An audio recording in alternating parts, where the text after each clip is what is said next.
几十张100元大钞天女散花般散落在地上，围观群众哄堂大笑，却没有人上去捡钱，只顾着看热闹。这里究竟发生了什么？原来，一个老汉想把自家养的小马驹卖掉，已经和商贩谈好了价钱，就等着一手交钱，一手交货了。没想到老汉3900元已经拿到了手，小马驹却死活不肯走。小马驹的妈妈看到自己的孩子即将被卖掉，直接冲出来一脚踢掉老汉手中的钱。小马驹的主人也是不厚道，老汉原本就是做骡马生意的，现在已经79岁了，前些年靠这些牲口赚得盆满钵满，年纪大了也不消停，拼命的让这些母马配种，拉着小马去骡马交易市场售卖。今天他选中的就是这只小马驹，这是所有小马中最机灵的一只。他知道被老汉牵出去的小马就没有回来的，任凭主人生拉硬拽，他都不愿意上车。最后还是老汉先把母马赶上了3轮车，小马驹才跟了上去。就这样，小马驹被送往了骡马交易市场。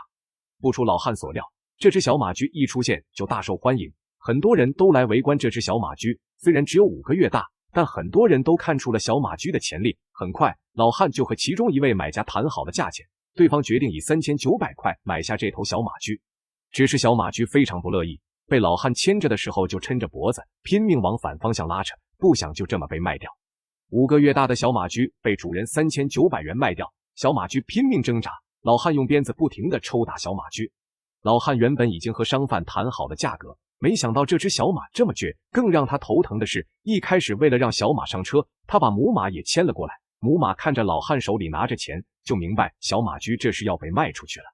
他也开始拼命挣扎，试图从老汉手中抢回小马驹。老汉现在被搞得焦头烂额，以前不是没有遇到过小马驹不愿离开的情况，但当时只要将小马交到商贩手上就万事大吉了。而这次有了母马的阻拦，事情变得更加棘手。为了把这手中的3900块拿稳，老汉赶紧将缰绳递给了商贩，开着车就准备往回走。小马驹顿时就慌了，他在这里谁都不认识，唯一认识的老汉和母马都要离开了。小马驹一时间接受不了，在商贩手中拼命挣扎。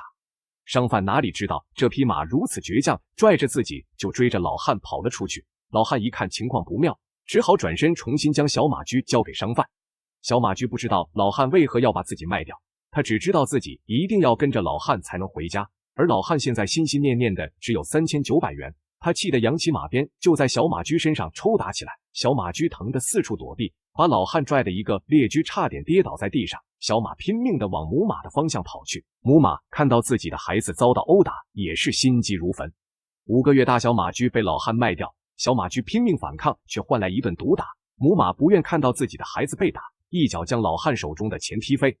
老汉死死地攥着手中的3900元，一心想把小马尽快交给买家，而小马只想和自己的母亲团聚。见状，老汉决定把母马从笼子中放出来，和小马告别。只是老汉没想到，这母子俩一个比一个倔强。母马先前亲眼看到老汉殴打小马驹的全过程，心里现在正生气呢。